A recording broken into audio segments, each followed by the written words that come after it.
तुमको ईडी पकड़ के लेके गई, तुम कौन सी चाय पीकर बेल हासिल करे हमको बताओ।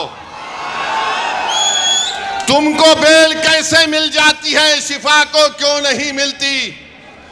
तुम्हारे आका केजरीवाल को 6 महीने के बाद बेल मिल जाती है, शिफा को क्यों नहीं मिलती?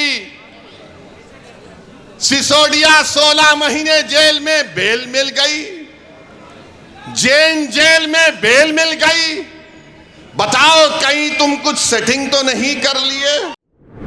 नमस्कार, SPN 9 न्यूज में आपका स्वागत है। मैं हूं आपके साथ दिनेश कुमार। राजधानी दिल्ली में 70 विधानसभा सीटों पर 5 फरवरी को मतदान होने वाला है।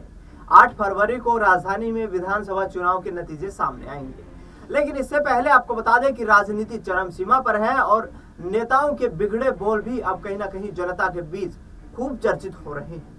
ऐसे में चाहे भारतीय जनता पार्टी हो, चाहे फिर राजधानी दिल्ली में 2 ही सीटों पर चुनाव लड़ रही AIMIM के राष्ट्रीय अध्यक्ष यानी कि असदुद्दीन ओवैसी, जाहिर तौर पर जिस तरीके से AIMIM ने दिल्ली में विधानसभा चुनाव में एंट्री की है, 2 सीटों पर AIMIM चुनाव लड़ती नजर आ रही है।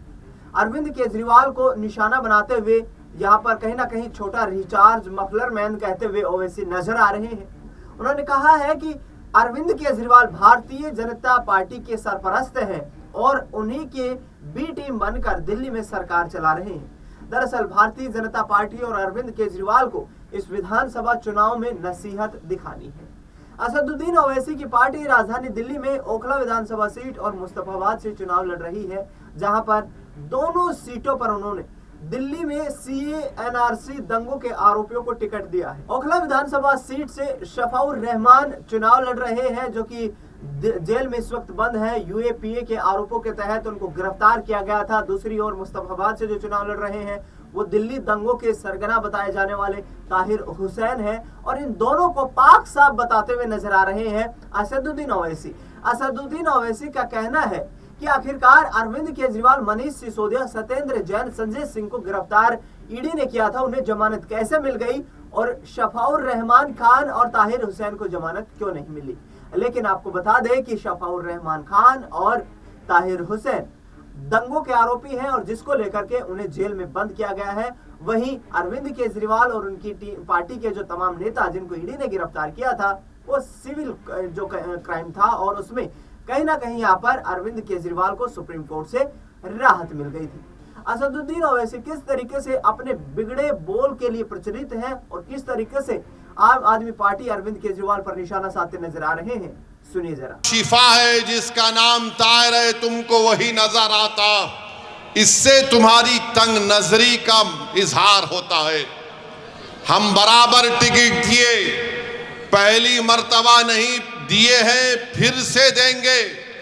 अगर जो कोई सरकारें किसी के ऊपर जुल्म करेगी और नाहक उनको जेल में डालेगी तो जमहूरियत का तकाजा ये भी है कि आप उन बेजुबानों की आवाज बने।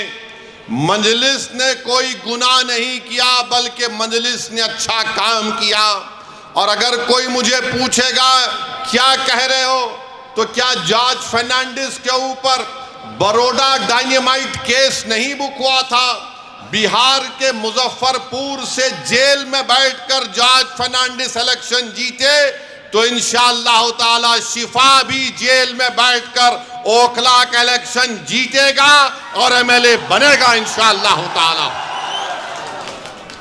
अब आप बताइए कि जो 5 साल से जेल में है, ना कोर्ट में कार्रवाई चलती है, ना मुकदमा खत्म होता है, ना विटनेसेस का एग्जामिनेशन होता है, मगर प्रोसेस एक पनिशमेंट बना दिया गया। शिफा जेल में क्यों है और केजरीवाल जेल के बाहर क्यों है? शिफा जेल में क्यों है? अमानतुल्लाह को बेल क्यों हो गई? सिसोदिया को बेल क्यों हो गई? शिफा को बेल क्यों नहीं होती? जैन को बेल हो जाती है, ताहिर हुसैन को बेल नहीं होती है। बताओ कौन किससे मिला हुआ है, ये आपको 5 तारीख के दिन तय करना। मेरे अजीज दोस्तों और बुजुर्गों, मुख्यमंत्री जेल में था 6 महीने, छोटा रिचार्ज केजरीवाल 6 महीने शराब के केस में जेल में था और आज 6 महीने के बाद निकलकर मुख्यमंत्री बनकर जेल में था और शिफा जेल से इलेक्शन लड़ रहा है। हमारी बहन आवाम के दरमियान में आकर अपने मासूम बच्चे और अपने शौहर के लिए बेबसी का इजहार कर रही है। तो जनता को तय करना है, अगर केजरीवाल इलेक्शन लड़ सकता है और जीतने का दावा कर सकता है तो ओखला की आवाम में अगर हमीयत है, और अगर ओखला की आवाम में हमीयत है, मुझे यकीन है अगर आप में हरारत है, अगर आपके दिलों में एक बेदारी है तो आपको 5 तारीख के दिन के इनकलाब रकम करना पड़ेगा। इस देश में अगर केजरीवाल को बेल हो सकती है और इलेक्शन लड़ सकता है 6 महीने के बाद, तो शिफा को हम जेल में बिठाकर इलेक्शन जिताएंगे। ये जमहूरियत की कामयाबी होगी। अगर नरेंद्र मोदी के पार्टी में ऐसे 90 MP हैं जिन पर क्रिमिनल केसेस हैं, तो मजलिस ने कोई गुनाह नहीं किया, कानून इजाजत देता है, हमने अपने उम्मीदवारों को मैदान में उतारा।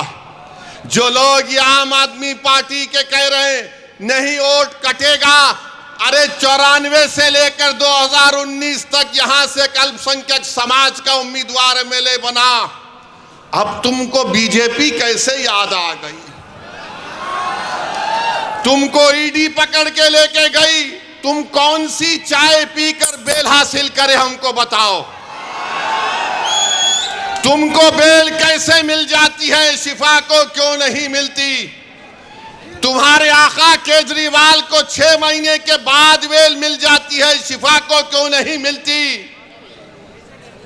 सिसोदिया 16 महीने जेल में बेल मिल गई, जैन जेल में बेल मिल गई। बताओ कहीं तुम कुछ सेटिंग तो नहीं कर लिए? तुम मुझ पर इल्जाम लगाते हो और आज हम मजलिस उम्मीदवार या खड़ा करी तो नहीं बीजेपी जीत जाएगी। अरे ओखला की वोटर लिस्ट केजरीवाल तेरे मुंह पे फेंक कर कह रहा हूं, यहां से सिपाही जीतेगा इंशाअल्लाह ताला। ये डराने का काम मत करो आप आम आदमी पार्टी के लोगों। नहीं बीजेपी आ जाएगी। मुझे मालूम है कि तुम्हारे दिल में एक डर पैदा हो गया है। तुमको नजर आ रहा है तुम्हारी नाकामी जो इंशाअल्लाह हकीकत में तब्दील होगी।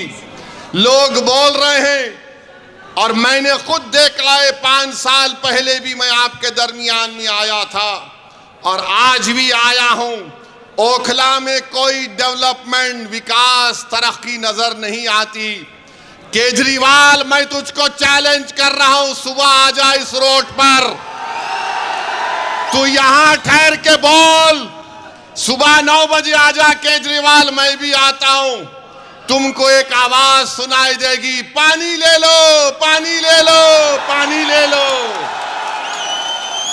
पहली मंजिल पर कहा जाएगा 25 रुपये, दूसरी मंजिल पर 30 रुपये।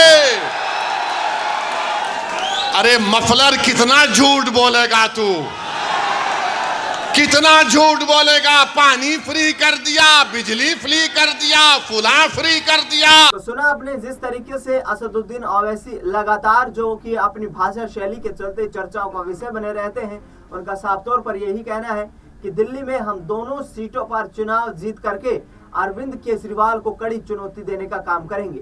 लेकिन देखना ही दिलचस्प होगा कि आखिरकार 2 सीटों पर चुनाव लड़ रही AIMIM का सियासी आधार दिल्ली में क्या है और किस आधार पर वो सरकार के लिए चुनौती बन सकते हैं। फिलहाल दिल्ली की जनता को यह तय करना है कि आखिरकार उन्हें किसे वोट देना है।